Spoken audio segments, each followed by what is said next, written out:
All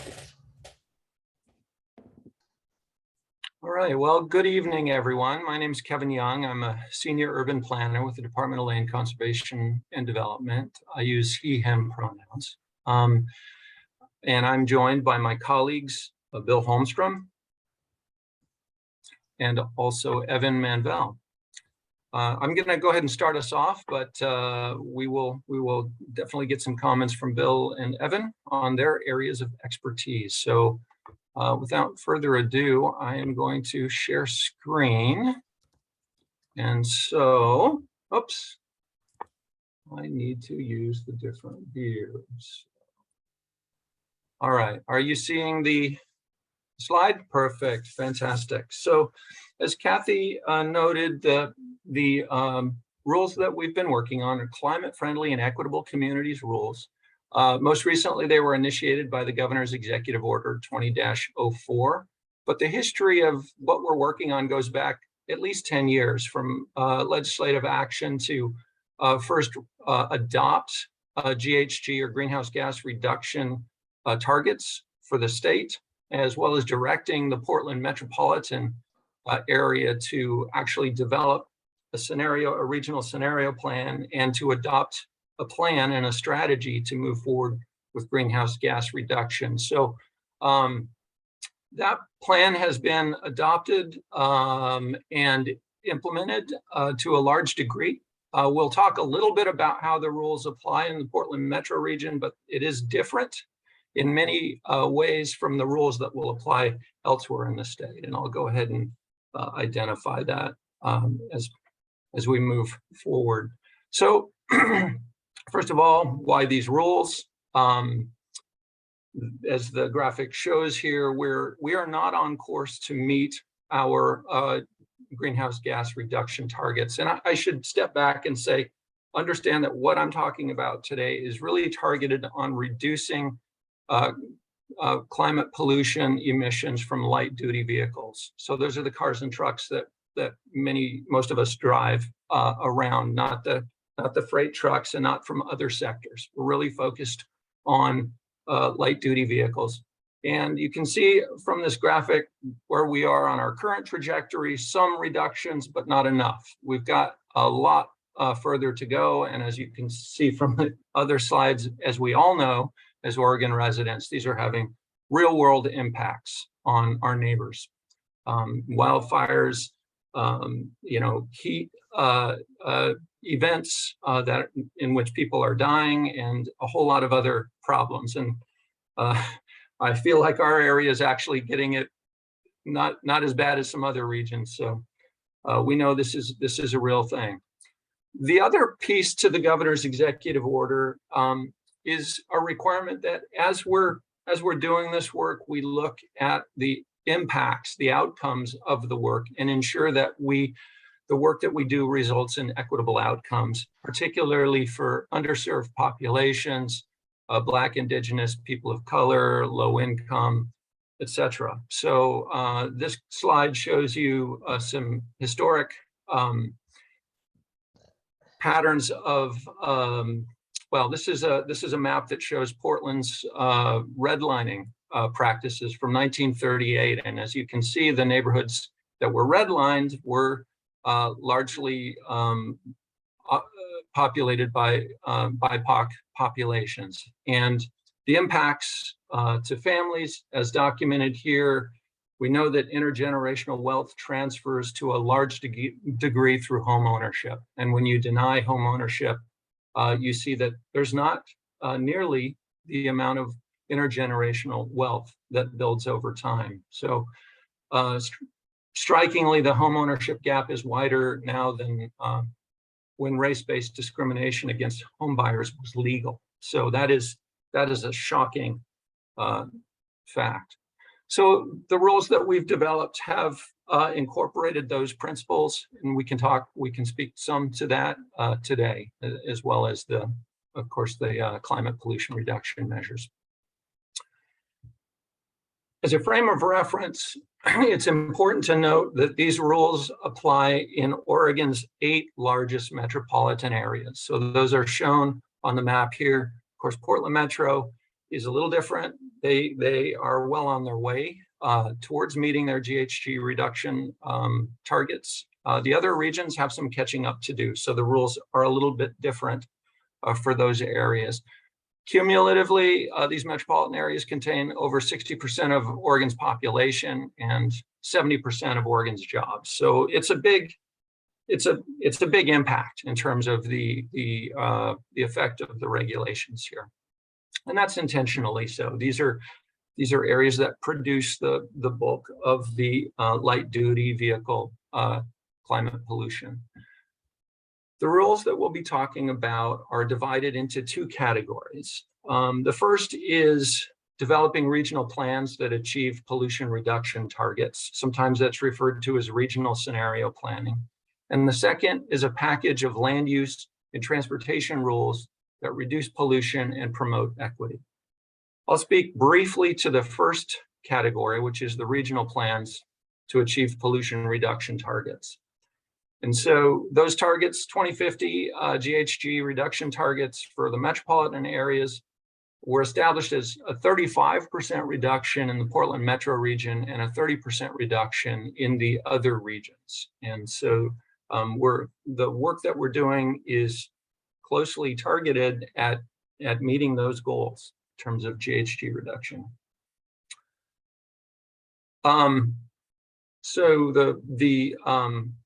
In terms of the regional scenario planning or the regional planning to meet climate pollution reduction targets, there are really two paths in the rule, and they're outlined in this graphic here. The first is regional scenario planning, and basically what that is a process under which the local governments in the region come together. They evaluate a variety of land use and transportation planning scenarios, actions that they can take to move the needle on climate pollution reduction. They establish regional plan performance targets, and they establish local performance measures. And that's important so that we can measure, are we moving in the direction we need to be moving? For other local governments, the path is one of regional assessment. And essentially this will be implementing the rules that I'll be talking or will be talking about in the next part of the presentation, utilizing statewide transportation strategy performance targets, and then developing local performance measures. Again, with the shared goal of looking at the progress that we're making in our climate pollution reduction. The process for regional scenario planning is basically as followed here. So I don't need to go into a lot of detail, but essentially you're establishing your framework for planning how the local governments are to work together. You select your evaluation criteria. You look at your base year and reference case. So where are we now? Where are we needing to go? At that point, you develop and evaluate alternative scenarios. Well, if we did this on the land use side, what would the impact be? If we did this on the transit side, what would the impact be? Through that process, and there's quite a bit of analysis involved, the local governments in the region come together to select a preferred scenario, at which point they're able to implement and monitor that preferred scenario. So within the rules that have just been adopted, and I should have started with this, I'm sorry. So the rules that we're talking about today, our commission, the Land Conservation and Development Commission, adopted temporary rules just recently at their May meeting. So the rules that we're speaking to are currently in effect. The plan, though, is to come back in July and for us to make sure the T's are crossed and the I's are dotted on those rules. And then in July, the commission will adopt those rules as permanent rules with a few changes that they've directed, but also, again, just making sure that, the rules altogether make sense. Is there a question? I see Marjorie, you came on camera, which is totally fine. But no, okay. I'll keep going then. So for the regional scenario planning piece of the work, the rules require Eugene and Springfield and Salem and Keizer to conduct that regional scenario, to engage in the regional scenario planning process. We have secured funding in partnership with the Oregon Department of Transportation to fund that work in those two regions. And the reason those are next are they're the two next largest regions in the state. The rules also allow the commission to initiate scenario planning for other what we call downstate regions. Generally, that's been tied to funding, but at this point we have funding for the next two largest areas, and so they will be beginning the regional scenario planning process. And really, the feedback loop is the familiar one on a 4-year planning cycle, where you develop your measures, you implement, and then you assess the results from that implementation. If we're not getting where we need to go, what are the corrective actions we need to take, so on and so forth. So there's reporting built into this on a 4-year planning cycle. Sample actions in a scenario plan are varied. They can include active transportation. So again, promoting things like walking, biking, even transit is a more active mode of transportation. Using transit is more active than driving a motor vehicle.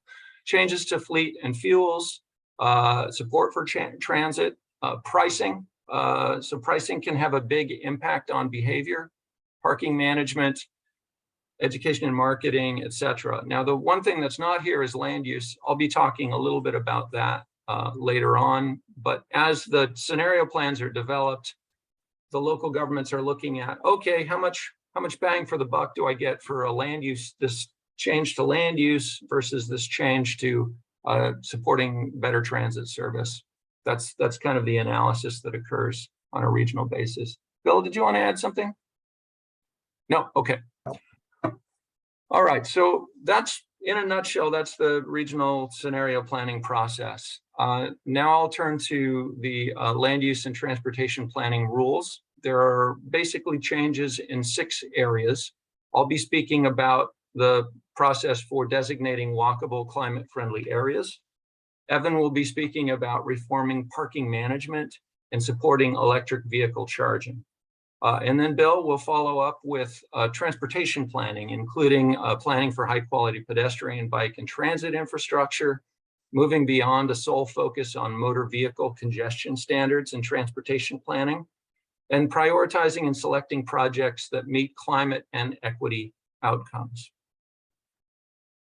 So I'll go ahead and talk about climate-friendly areas. What is that, you might ask? It's not a radical idea. It's not actually even a new idea. What climate-friendly areas are, to a large degree, mimics what we see in historic downtowns and neighborhood areas that evolved before we moved to single-use zoning over the course of the 20th century, where you put the housing in one place, the jobs somewhere else, the services somewhere else.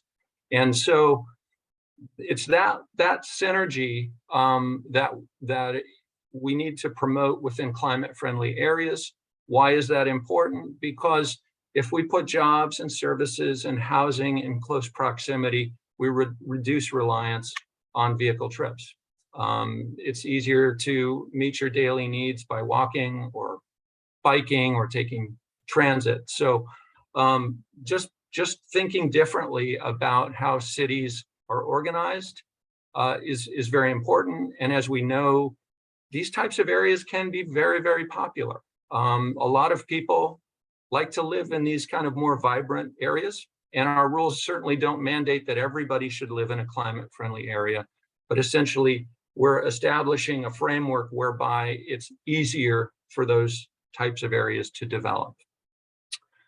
By definition, climate-friendly areas are walkable and contain a mixture of uses: residential, office, retail, public uses, services, all of that together. One of the defining characteristics of a climate-friendly area is that they're provided with high-quality pedestrian, bike, and transit services. And of course, when I say pedestrian and bike, think about other mobility devices and people who aren't necessarily walking. They may be rolling, people with disabilities. as well. So we're really trying to include all of those folks in our thinking about alternative ways of getting around. And lastly, parking is well managed in climate-friendly areas, and we don't see the urban design dictated by vehicle needs. It's certainly accommodated within this framework, but not sort of the defining characteristic in a climate-friendly area. To give you a little more detail, climate-friendly areas for the 7 regions outside of the Portland metropolitan area are sized so that theoretical building envelopes in those combined climate-friendly areas, so a local government can designate one or many climate-friendly areas, are sized to accommodate at least 30% of community housing needs. Of course, they may not meet that standard today, but our goal is to zone capacity for housing as well as capacity for services and jobs and other needs. The requirements in Portland Metro are different because of the adoption of Metro's Climate Smart Communities program. They've already identified town and regional centers. They have a program, and so the analogous portion of the rules that applies to Portland Metro really just requires those few local governments that have yet to adopt and zone town and regional centers to actually do that work. And there's only about 9 areas within Metro that would be subject to that requirement. So just be aware of that. Portland is a little different. The standards for climate-friendly areas also include abutting high-density residential or employment areas. So those areas can also qualify because, of course, they support the synergy we're looking for in these climate-friendly areas. And lastly, local governments can choose prescriptive or outcome-based standards in terms of what rules are applied within those climate-friendly areas. And this table shows what those requirements are. So the requirements apply for cities, local governments, but mostly cities with population over 5,000. For the smallest, between 5 and 10,000, the requirement is pretty simple, that those local governments need to designate at least 25 acres as climate-friendly area. If they choose the prescriptive option, they would establish minimum residential densities of 15 dwelling units per acre and allow a maximum building height no less than 50 feet. That's allow. We're certainly not requiring buildings to be constructed to that height, but it's really about what is allowed under these rules. I should also note the minimum density requirements only apply to single-use development. So if it's a 100% residential development, then minimum density requirements would apply. But for mixed-use development, where you have a mixture of commercial and residential and office, there's no minimum density requirement. And as you can see, as the size of the city grows, the prescriptive standards are more intense, appropriately so, and really scaled to the size of those cities. So you're moving up to cities over 50,000, minimum densities of 25 units per acre, and maximum allowed building height no less than 85 feet. However, we heard loud and clear from local governments, we don't want to be locked into a prescriptive path. There may be other codes out here that can achieve what we're trying to accomplish.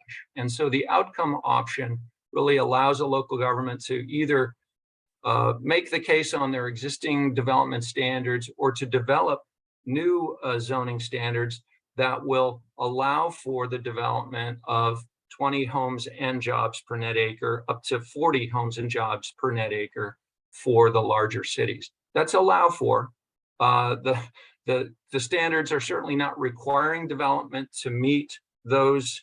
You don't have to, every development doesn't have to demonstrate 40 homes and jobs per net acre, but the development standards need to allow for that level of development. So that path provides quite a bit more flexibility to local governments.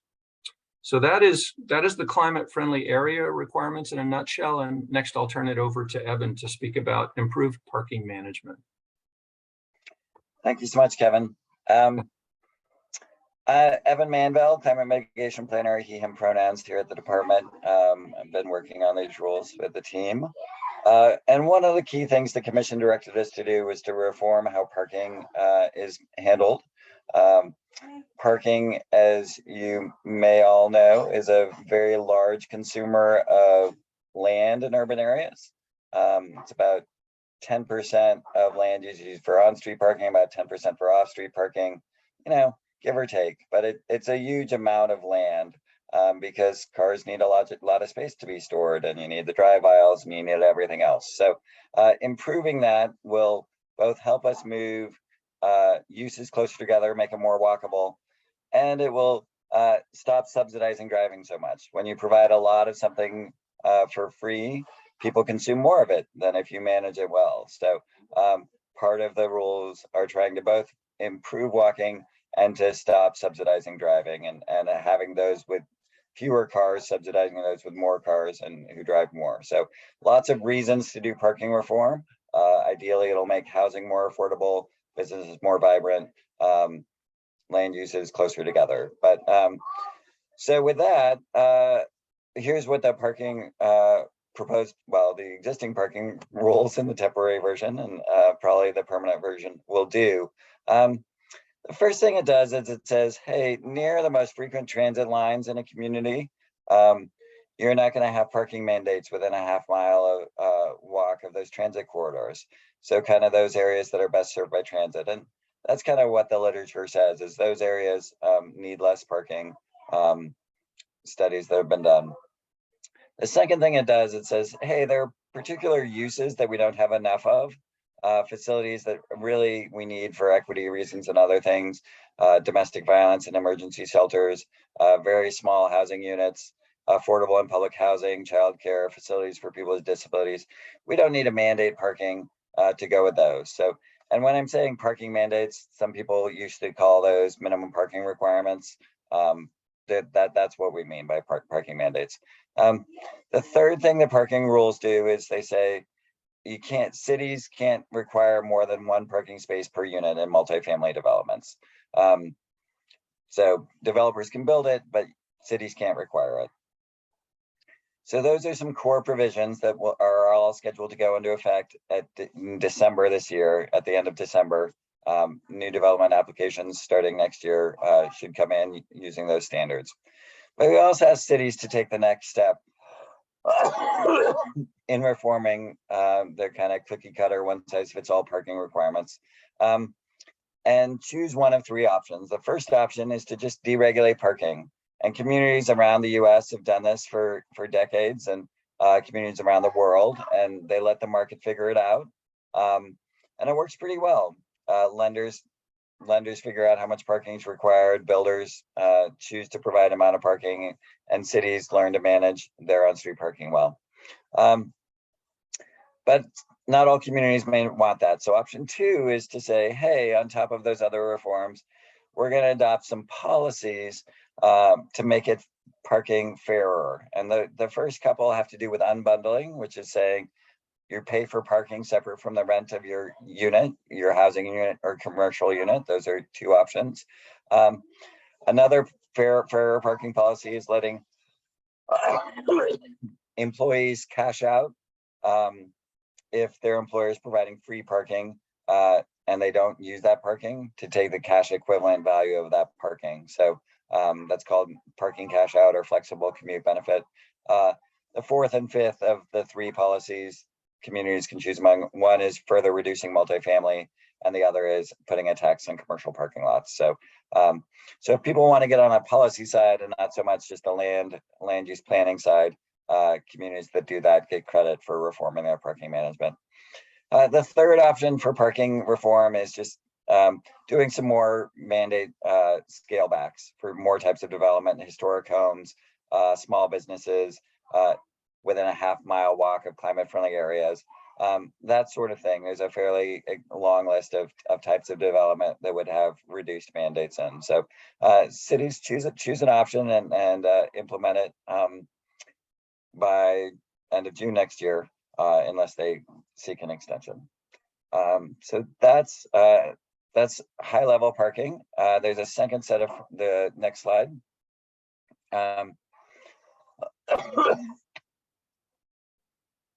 Kevin, can you advance the slide? Great. We also ask communities to kind of implement best practices, and these are generally in codes in some communities in Oregon, and we're asking other communities to catch up. Facilitating shared parking, things like a coffee shop and a movie theater that need parking at different times can share parking, allowing businesses to convert underused parking, provide some trees or solar panels if you have a large parking lot to kind of deal with the externalities. Don't require garages. The markets will figure out that. And then if developments are providing various things, they can reduce the parking that they need to provide. There's a nod at parking maximums. And for the 7 communities in Oregon that are the most populous, we're asking them if they really want to keep mandating parking to price a limited amount of that. And at first 5% of their on-street spaces and then 10% of their on-street spaces. I love a little quote here about some value there. Brian, did you have a question? Are you okay? And you can see here on the left just kind of a visualization of how much land parking uses, particularly in downtowns. Corvallis is not an outlier with this map. It just is our punching bag for this slide, but we could pretty much do this for almost any downtown in Oregon, highlighting the amount of land that's dedicated to parking. So that's a high level overview of the parking provisions and the rules. Next slide. The other chunk is electric vehicle charging. Oregon is very interested in converting the fleet to electric. That's a necessary but not sufficient step in meeting our climate goals. We're hoping to have 90% of new vehicles to be EVs by 2035. And to do that, we need to make sure that people have places to charge it. So this is saying new development, as it gets built, has to include the conduit. And so just the pipes within buildings where as demand goes, people can easily put in wiring and charging stations and transformers and electric panels and everything else that is easy to retrofit post. The conduit is not easy to retrofit post development. So we're trying to make sure that new development is future proofed for the hopefully forthcoming EV revolution. And this just builds, excuse me, on the requirements that the legislature passed, saying 20% of parking spaces in commercial as well as these types of developments are going to have electrical conduit. This is saying in residences, we're going to double that because that's where most people charge their EVs. So that's the chunk on EV charging. And I apologize, I'm sick and loud, so I apologize. I think I'm done, so I will pass it on to Bill. Yeah, thank you, Evan. So thank you, everybody, for having us here today. My name is Bill Holmstrom. I'm the agency's land use and transportation planning coordinator. That basically means I'm the lead planner for transportation related issues at DLCD. So we'll talk a little bit about some of the changes we're making to our transportation planning rules. I just want to be clear, we've had rules for how local governments do coordinated land use and transportation planning on the books for 30 years, and local governments around the state have been doing great work for a long time. Oregon's in a better spot than we would have been if we didn't have those rules all that time. So, let's pat ourselves on the back, but we know that we need to do more. So what we're trying to do with these rules is really turn up the volume on our rules and encourage local jurisdictions to take the next step and move forward in their actions that they're taking when they're doing their local transportation system planning, make sure that we're going to hit our targets. So in particular, and this is not something that we don't do now. I mean, we do this already, right? We all ask local governments to pay attention to planning for their pedestrian, bicycle, and public transportation networks. And that's something that the existing rules require, but we're turning that up, like I said, a notch again. We're really asking local governments to take a close look at making sure that we have connected, safe, and complete networks, because we know we've done a really good job over the last half a century plus of building out our roads and street networks, right? We can get from point A to point B when you're driving a car. Same can't be said of necessarily safe and complete sidewalks network, or being able to ride your bike on a very nice facility, or even get a bus or anything to get exactly where you want to go anytime you want to go. It's difficult. They're incomplete. They're not necessarily safe or comfortable to people of all ages and abilities. And that's really what we're asking local governments to take a look at. We're not saying don't plan for cars anymore. Of course, if people need to complete gaps or fix bottlenecks, things like that, that's still a part of transportation system planning, of course. But we really want people to take a look, and local governments to take a look at making sure that we're completing those other networks. In particular, we want to make sure that we're prioritizing those climate-friendly areas that Kevin talked about, that we're looking at neighborhoods with underserved populations. These are neighborhoods where potentially there's been a history of underinvestment, or in some cases, there's been investments that have been made that have been harmful to those communities. We want to make sure that we're listening to the people that live there, that we're meeting those needs, and that we're paying special attention to those places. And then again, we want to make sure that we're providing access to key destinations within the community so that people can meet their daily needs without necessarily having to hop in their car, right? That's kind of the whole point of the rulemaking, is making it more possible for people to be able to meet those daily needs, whether it's going to work, school, medical appointments, go shopping, without necessarily having to drive in a car for every trip, which is how too many people in Oregon have to live today. Next slide, please.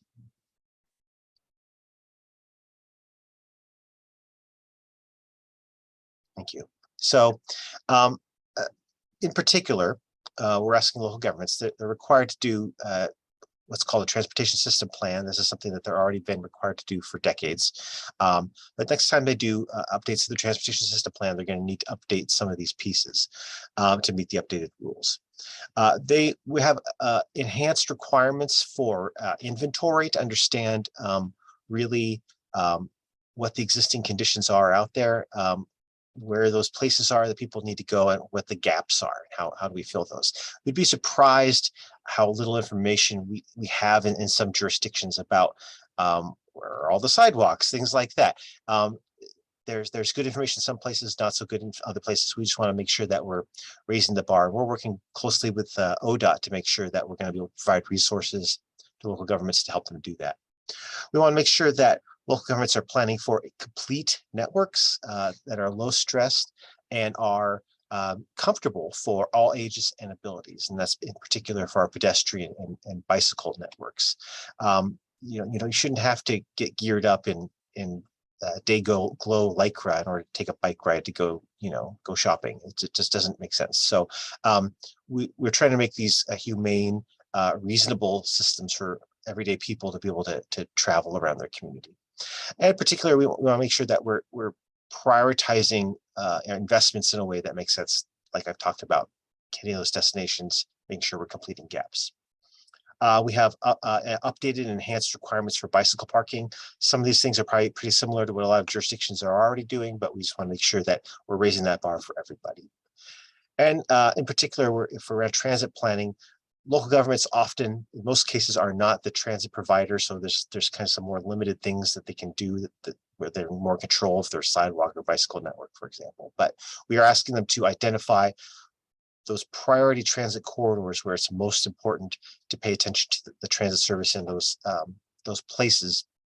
And we're trying to align the investment strategies for making those last mile trips, walking or biking to the transit stop, as well as working on the land use along those transit corridors to improve that, to make sure that there's destinations for people who ride transit to get there, because those are things that that local governments have control over. And ideally in the future, they'll work toward making improvements in those rights of way where those transit services run to prioritize transit service. Next slide, please. We're also asking local governments when they choose which projects, because I don't know how familiar folks are with transportation system plans, but most of them have everything but the kitchen sink in them. That they throw a lot of different projects in them, more than they can ever afford into them, because there's a lot of needs, right, in every community for what needs to happen. We think it's important to make sure that you're taking a good approach to prioritizing which of those projects we're going to invest in first. And we're asking local governments to take an approach where they're listening to underserved communities and really working in coordination with those communities to help put together a prioritization system that brings the best projects to the top. And among other things, those projects across the city have to work toward meeting the climate goals. We're also asking local governments to take a little different look at how they measure the success of the transportation system. Right now, the way that most local governments look at measuring success is really just based on cars and based on how many cars can go through an intersection during a peak hour or something like that. We're asking them to take a broader look. There's other values that are important to us in our transportation system. Congestion's important. We're not saying don't do that anymore. We're saying look at that, but also there's other things. You could look at safety. You can look at access for other modes of transportation, access to destinations. Those are all important values, and we're going to be working with ODOT again to put tools together for local governments to be able to figure out what are some other ways we can measure success in the transportation system for those other values. And then for larger street or highway expansions, we're going to ask local governments when they're getting ready to put those into their plan that they're really taking a careful look, and there's an extra step we're asking them to go through to review alternatives and engage the public and go through a process before they're able to put those new street expansion projects into their plan. So that's a new step that we're asking local governments. So we're really trying to, again, prioritize these other modes of getting around, but we're not saying don't ever build any more roads again. We're giving you a process to do that. It's just you want to make sure that are you looking at all of the other ways you could move people and goods through your community without having to do this work. So with that, I think we're ready for the next slide. And we're getting close to the end of our presentation here. I just want to talk real quick about our implementation timeline. As Kevin noted, we have a temporary set of rules that were adopted last month. We expect our commission to adopt the permanent rules next month. And we're already working on how are we going to roll this out to local governments. The Oregon Planning Program, of course, is a partnership between the state and local governments, and there's no way we can make this work without those local governments on the ground making it happen. As you can see there, those top blue and gray bars have to do with that scenario planning process that Kevin talked about early on. That's really just focused on the Salem-Keizer and Eugene-Springfield metropolitan areas in particular. It's something that the Portland metropolitan area has already done and gone through. They're updating their regional transportation plan for, I think, the second time since they've really done a lot of this work. So a lot of work that they're doing there, great work that Metro is doing up there. So we'll be working with them to make sure that but frankly, a lot of the things we're asking local governments to do are things that the jurisdictions of the Portland metropolitan area have been doing for a long time. There are a few things around parking and things like that that are a little bit, we're pushing them even a little bit more. But like Kevin said, we have some different requirements for folks in the Portland metropolitan area. We'll be working with, like I said, ODOT to develop performance measures. Climate friendly areas, next year and a half or so, we're going to be working with local governments to study potential areas for adoption, application of those climate friendly areas. Part of that is making sure that we're looking at displacement and avoiding displacement as part of that. It's critical that we're not, as part of, trying to help underserved communities, that we're displacing them. So we want to make sure that we're paying attention to that. And then after they're done with that, we'll be working toward implementing those climate friendly areas, applying the zoning and the land use regulations on those areas that help make sure that we can build those communities on the land use side. And then as part of that, we have a different process for how those areas will be reviewed that are different than how other places are reviewed in terms of the transportation network. So we're working on that with ODOT as well. Parking reform is, as Evan mentioned, over the next couple of years. Some things happen end of this year, some other things happen next year. Just trying to really push the conversation there. And then inventory and transportation system plan update work on an ongoing basis. Like I said, we've been doing transportation system plan work for decades. There are jurisdictions in the middle of doing updates now, and we're going to be working with each of those. They're all in a little different timelines moving on into the future. Next slide, please. And this is our last slide. So happy to answer any questions. We have our email address, which goes to all of us there. I'm going to put our address for our website in the chat there in case people really want to go down the rabbit hole. There's piles and piles of documents from the last 2 years of work we've been doing on that page. So happy to answer any questions, though. Thank you for having us.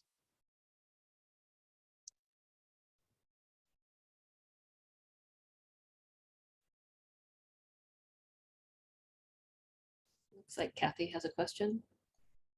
Hi, thank you very much. I'm the one that asked you to come and speak to us. I'm in the city of Bend, and your group has given presentations both on the Affordable Housing Advisory Committee and other areas that I've been sitting on. And I was under the impression that Bend is in a fairly tight time frame as well. I see you mentioned the Salem and the Eugene areas. Could you clarify for me, is it that you've got money to support them to do this work, but not Bend, but we still have to meet the deadline, or Sure. Is there something else? I'm just not quite understanding. Yeah, there's a couple different pieces to this, and it does get confusing because there's a lot of different pieces with different timelines attached to them. The Salem-Keizer and Eugene-Springfield pieces are their regional scenario planning process that we're asking them to go through. It's the piece that we asked the Portland metropolitan area to do about a decade ago. That was based on some legislation that came out and said, you guys, Portland metropolitan area, you need to adopt this scenario plan, this big thing on top of everything else. And it said, Eugene-Springfield, you guys develop one, but you don't have to adopt it. They didn't. So we're going to work with them to adopt it. We're going to work with the Salem-Keizer area to build and adopt one. But that's on top of everything else that we're asking them to do with their regular transportation system planning. The other 5 metropolitan areas, including Bend, are going to be doing kind of an ongoing monitoring of where they are, but we're not asking them to do a full-blown scenario plan on top of everything else, on top of the climate-friendly areas, on top of the parking. At this time, the commission has an opportunity in the future, if it makes sense for other jurisdictions to take that step. We've heard from Bend folks that might be something they're interested in doing. You know, and if you look at you know, the growth of different metropolitan areas around the state, they're a logical maybe next step after Eugene and Salem areas. Although, you know, the Rogue Valley's larger, so it'll be, you know, but that we're still 5+ years out from doing that if we decide to go forward. But really in the short term, don't worry so much about that scenario planning in those other 5 metropolitan areas. It's really the other pieces, which are still you know, there's still a lot there. There's all the transportation system. Most of what we talked about today is really not inside that scenario planning. Okay, that's helpful for me to understand. I would ask that perhaps there's some funding at DLCD for communication to the population so that they understand that this is coming from you and not blaming our city council for everything, which is typical. We just went through our HB 2001 code update, and any discussion of removing parking minimums freaks people out, and it's like a throw the bums out mentality here. And I'm very concerned that our very liberal and progressive council is going to lose in the next election because some of these things are interpreted by the population as coming from them and not from the state or DLCD. And I don't know what a magic bullet is to deal with that, but I just ask that you maybe consider that that communication piece, because I hear it. Now, I'm on the Central Area Advisory Board for our Central Core, which we're assuming will be our CAF.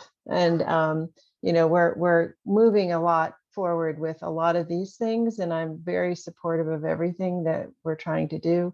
It's just communicating it effectively, and then also supporting staff. It's a lot of work on their part to do this work, and the timeframes are pretty tight.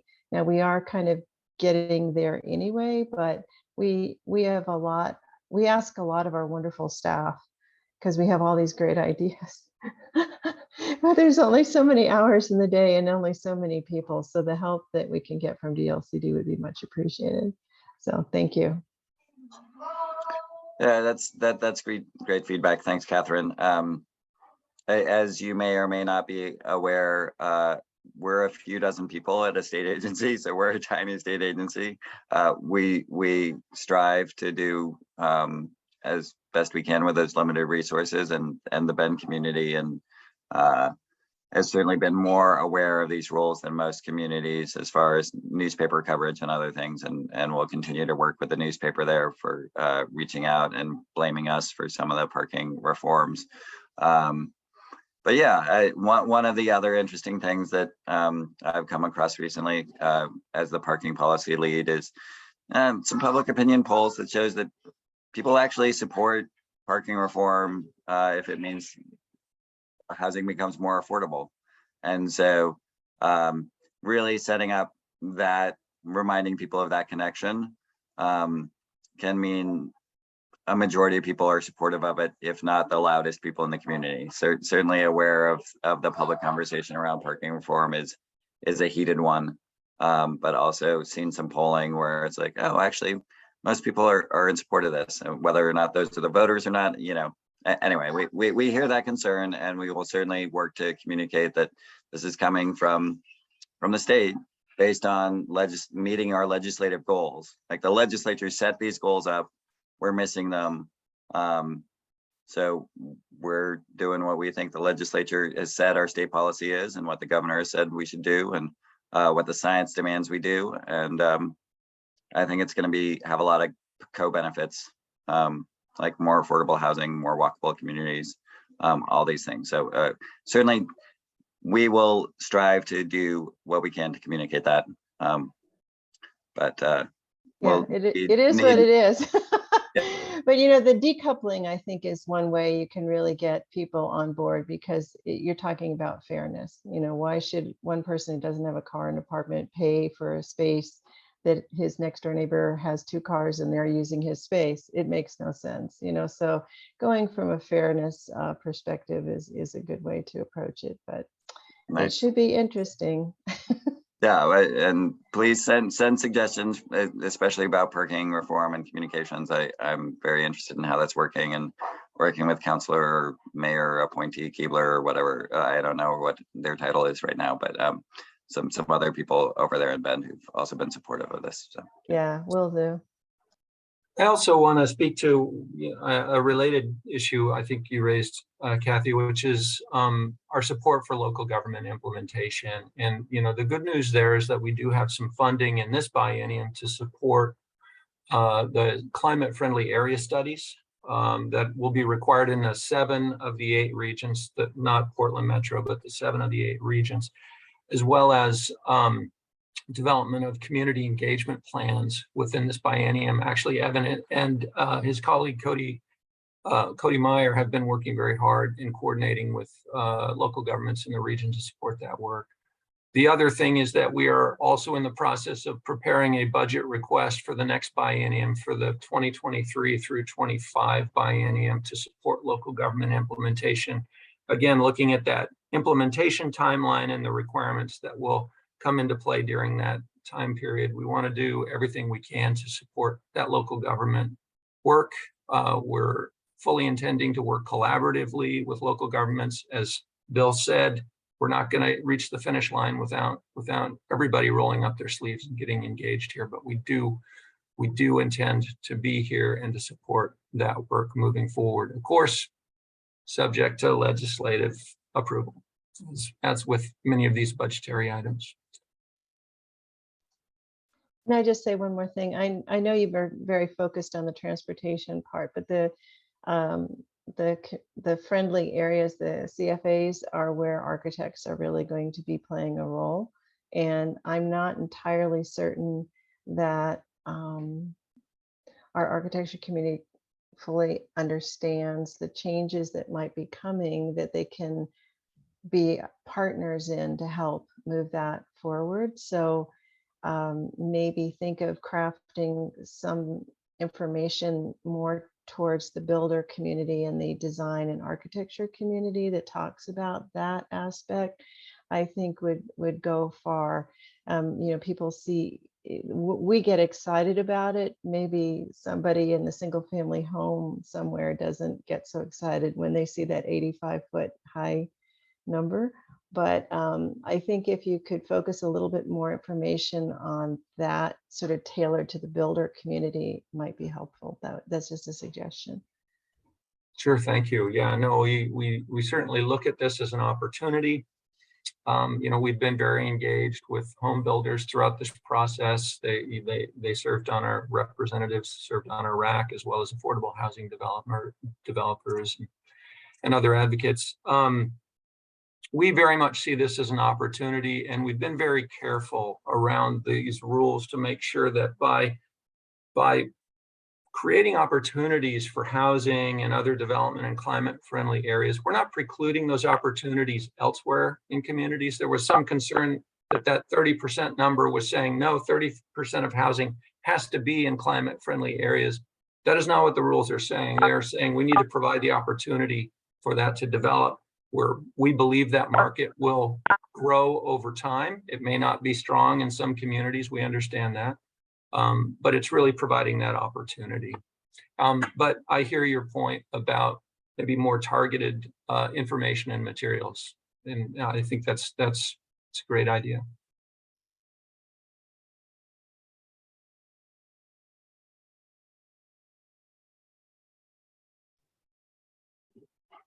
Did anyone else have any other questions?